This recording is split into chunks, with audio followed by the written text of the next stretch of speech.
Savitri has entered into the world of her soul. At first, she experiences the night of God. The night of God means all the human faculties has ceased to operate. There is no sense of cognition. There is no sense of understanding, no perception. She has become a kind of a blank. Therefore, it is a kind of a night. She cannot see anything because all the organs of perception are out of function at the moment here. And she is moving now in that night of God like a shadow. As might a shadow walk in a shadowy scene. The whole scene is a shadowy scene, dark. And in the darkness, Savitri is walking like a shadow. As might a shadow walk in a shadowy scene, a small knot passing through a mightier knot, a night of person in a bare outline, crossing a fathomless impersonal knot. Silent she moved, empty and absolute. That is how Savitri is moving in that mightier knot. As might a shadow walk in a shadowy scene. This is a very beautiful line poetically. As might a shadow walk in a shadowy scene. We have got a might, as might a shadow walk in a shadowy scene. I am, anarchist. That is the movement of the line. As might a shadow walk in a shadowy scene. In endless time, her soul reached a wide end. Endless time, she reaches a wide end. The spaceless vast became her spirit's place. So she has already become spaceless. She has become timeless. In endless time, her soul reached a wide end. The spaceless vast became her spirit's place. At last a change approached. The emptiness broke. That emptiness, that night that broke. The emptiness broke. A wave rippled within. There is a stir. The world has stirred. Once more, her inner self became her space. The night of God has gone away, and her inner space become her space. There was felt a blissful nearness to the goal. Savitri is already feeling the nearness of the goal. What is her goal? Her goal is to find his soul. She is very close to the discovery of her soul. There was felt a blissful nearness to the goal. Heaven leaned low to kiss the sacred hill. That is the poetic way of describing the joy of the discovery. Heaven leaned low to kiss the sacred hill. The air trembled with passion and delight. This is happiness. She is about to discover her soul. This is happiness. a rose of splendor on the tree of dreams. Imagine a tree of dreams, and on the tree of dreams, it is a rose of splendor which is blossoming. A rose of splendor on a tree of dreams. The face of dawn, out of moon, twilight grew. She was in the night of God. Already the dawn is approaching.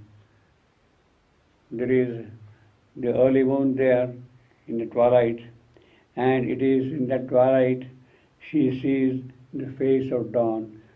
Something is about to now open out in her. She is about to meet her soul. The face of dawn, out of moon twilight grew. Day came. Yes, night is over, dawn has come. Now the day also has come. Day came, priest of sacrifice. Day came, priest of a sacrifice of joy. Day has come as a person. What for? To offer sacrifice, to do yajna of creation. Day came, priest of a sacrifice of joy. It is he who is going to do the yajna. And to the worshipping silence of her word.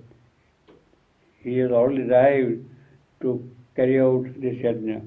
And to the worshipping silence of her word, he carried a master, he carried a mortal luster as his robe. That priest is carrying on his body a mortal luster. He carried a mortal luster as his robe, trailed heaven like a purple scarf, and wore as his vermilion caste mark a red sun. The day is a priest, the sun is rising, and on the east you see the sun as a red, round red caste mark.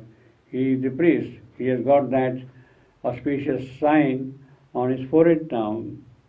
He carried a mortal luster as his robe, trailed heaven like a purple scarf, and wore as his vermilion caste mark a red sun. Now there is a little difficulty here. This line, he carried a mortal luster as his robe, is a dictated line. It is not a line available, is not there at all in Shivabendu's own handwriting. It is a line by dictation. Now, the 1950 edition has got a mortal luster. The University edition 1954 also has a mortal luster.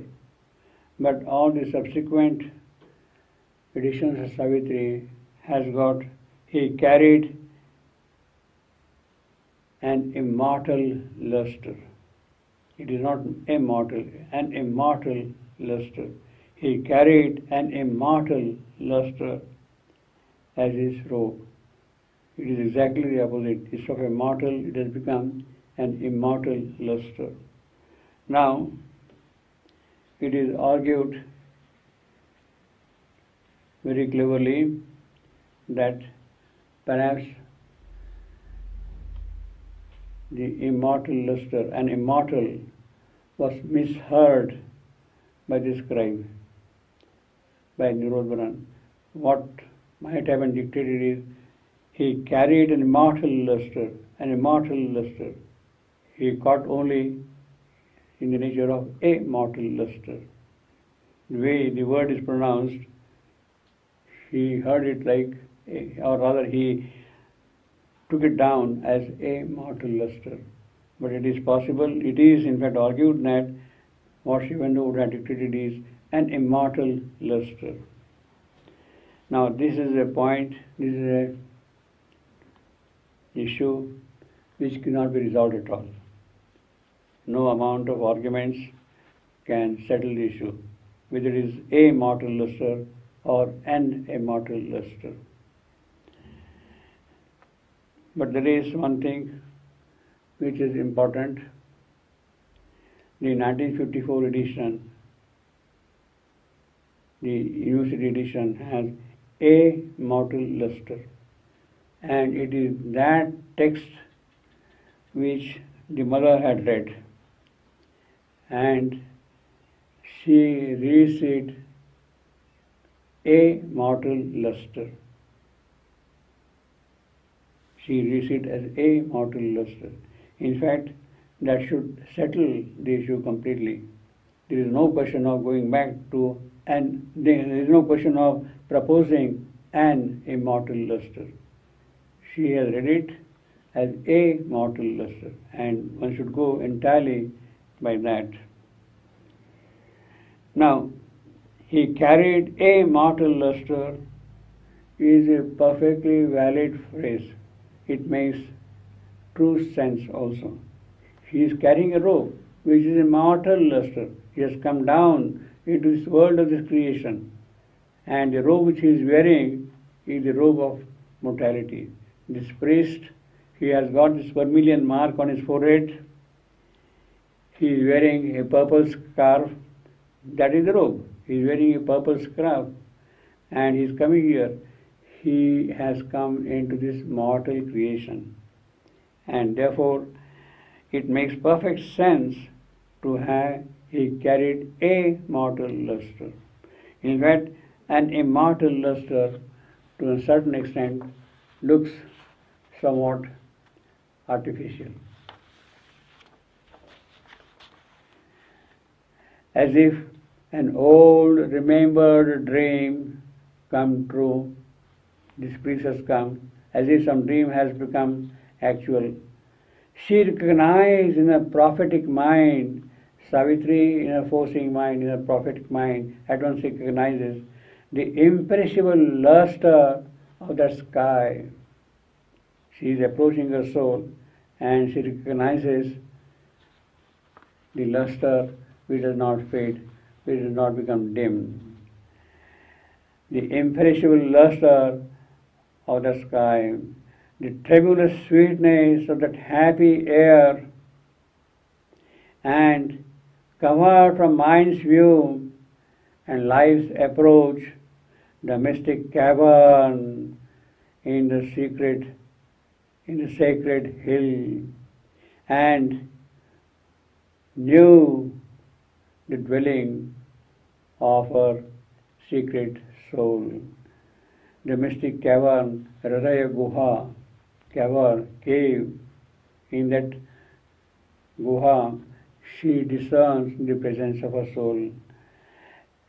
As if an old remembered dream come true, she recognized in her prophetic mind the imperishable luster of the sky, the tremulous sweetness of that happy air, and covered from mind's view and life's approach, the mystic cavern in the sacred hill, and knew the dwelling of her secret soul.